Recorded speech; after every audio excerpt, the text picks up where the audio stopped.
Hello, I'm Cheryl with Compass for Your Life, and today I wanted to show you a few balance exercises that I do. I had cancer and had treatment, and so as a result of that I have neuropathy in my feet, and so sometimes balance is kind of an issue for me, and I know that it's sometimes an issue for people when they get older.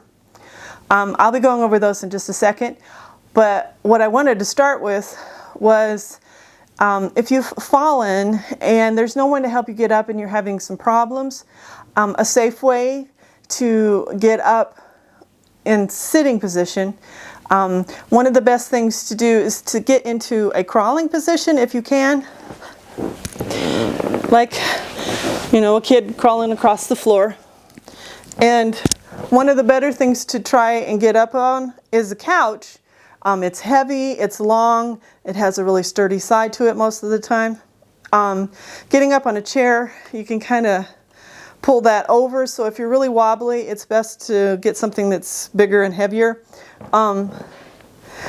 If you're too short and you can't get your bottom to about the same level as the sofa, you can pile the sofa cushions on the floor, climb up on them and get your bottom to the level of the couch.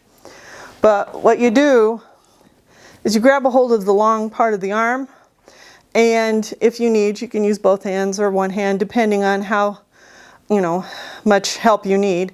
But the trick is basically just kind of roll your bottom up. So if you kind of can get one leg up and then just kind of hold on and roll or scooch, works pretty well.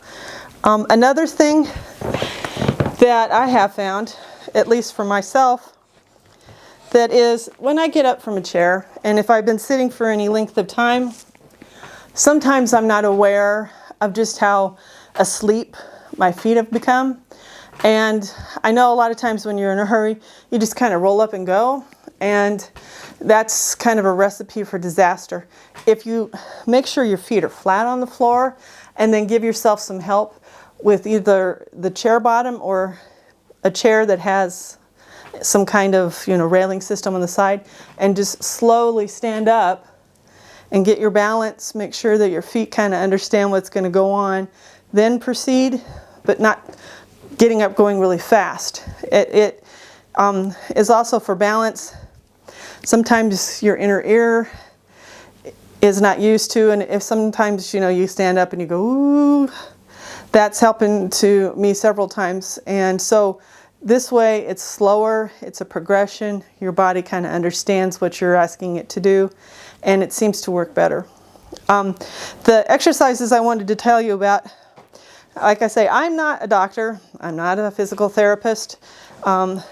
These are just exercises that I do for myself, and I can't remember some of the technical jargon that they showed me, so I call them weird things so that I can remember them.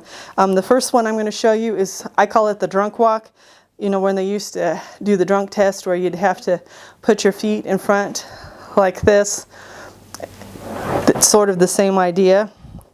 You put one foot in front of the other, however well you can do it. Some people can get really close. You may have to start this way. Whatever works for you is fine. And you have a chair or a countertop to hold on to.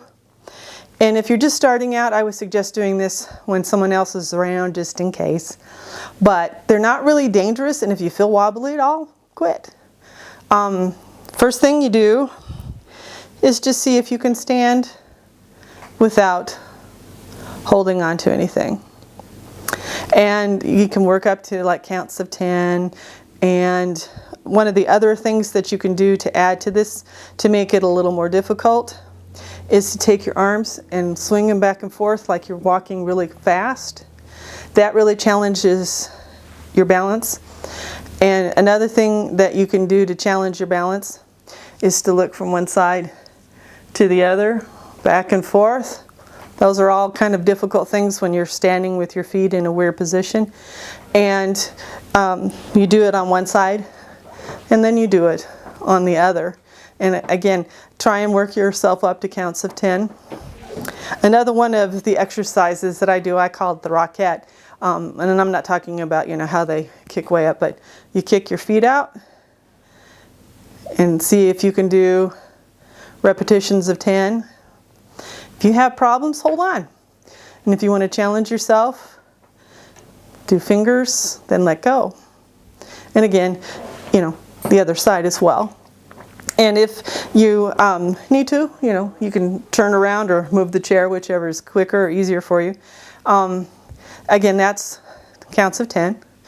I don't know if I would try that's kind of hard to manage, but you can try the moving back and forth with this exercise.